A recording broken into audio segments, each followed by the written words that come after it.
राधे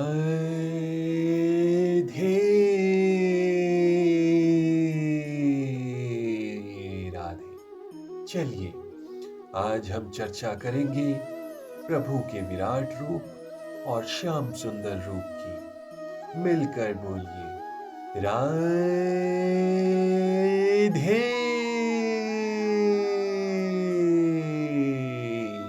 राधे। श्री भगवान ने कहा, हे अर्जुन, तुम मेरे जिस रूप को इस समय देख रहे हो उसे देख पाना अत्यंत दुष्कर है। यहाँ तक कि देवता भी इस अत्यंत प्रिय रूप को देखने की ताक में रहते हैं।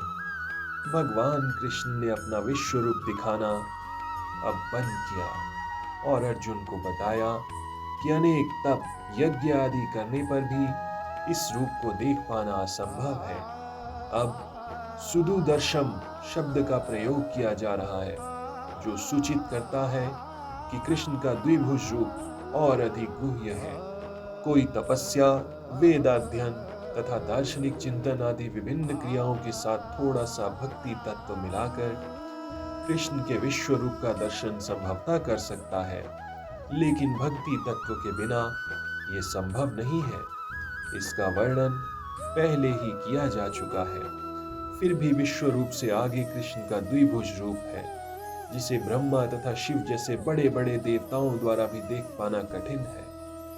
वे उनका दर्शन करना चाहते हैं और श्रीमद् भागवत में प्रमाण है कि जब भगवान अपनी माता देवकी के गर्भ में थे तो स्वर्ग के सारे देवता कृष्ण के चमत्कार को देखने के लिए आए और उन्होंने उत्तम स्तुतियां की।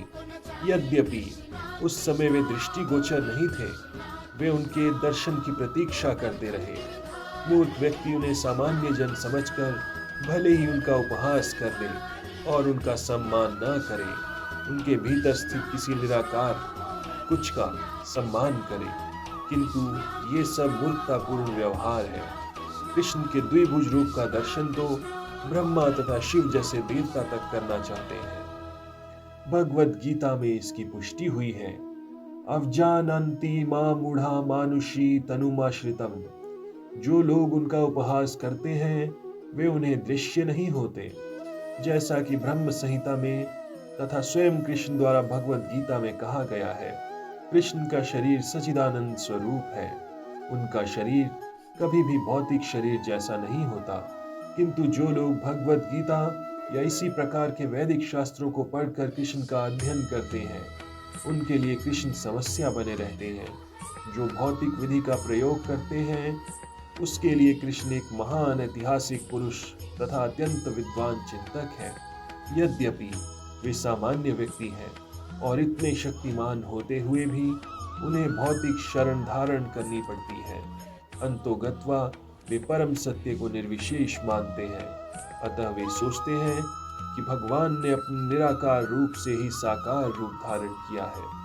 परमेश्वर के विषय में ऐसा अनुमान नितांत भौतिकतावादी है। दूसरा अनुमान भी काल्पनिक है।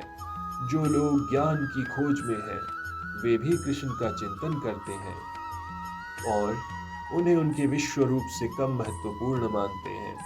इस प्रकार कुछ लोग सोचते हैं कि अर्जुन के समक्ष कृष्ण का जो रूप प्रकट हुआ था वो उनके साकार रूप से अधिक महत्वपूर्ण है।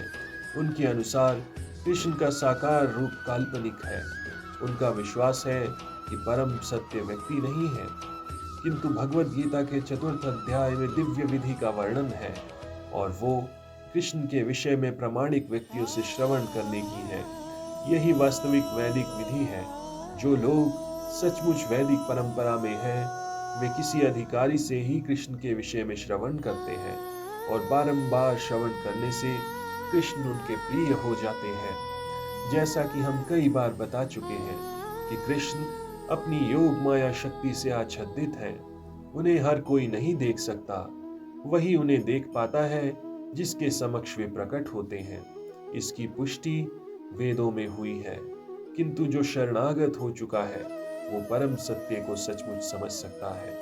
निरंतर कृष्ण भावनामृत से तथा कृष्ण की भक्ति से आध्यात्मिक आंखें खुल जाती हैं और वो कृष्ण को प्रकट रूप में देख सकता है। ऐसा प्राकट्य देवताओं तक के लिए दुर्लभ है। अतः वे भी उन्हें नहीं समझ पाते और उनके द्विभुज रूप के दर्शन की ताक में रहते हैं। निष्कर्ष ये निकला कि यद्यपि कृष्ण के विश्व रूप का दर्शन कर पाना अत्यंत दुर्लभ है और हर कोई ऐसा नहीं कर सकता, किंतु उनके श्याम सुंदर रूप को समझ पाना तो और भी अधिक कठिन है। मिलकर बोलिए राधे राधे।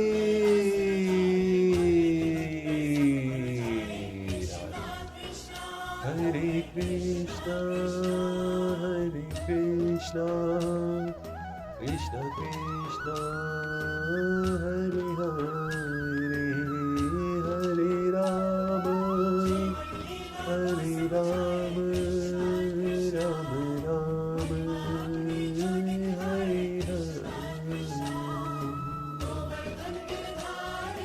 ओम कृष्णाय वासुदेवाय हरे परमात्मने जगद्गुरुनाथाय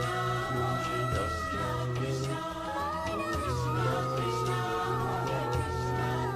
नमो भगवते वासुदेवाय।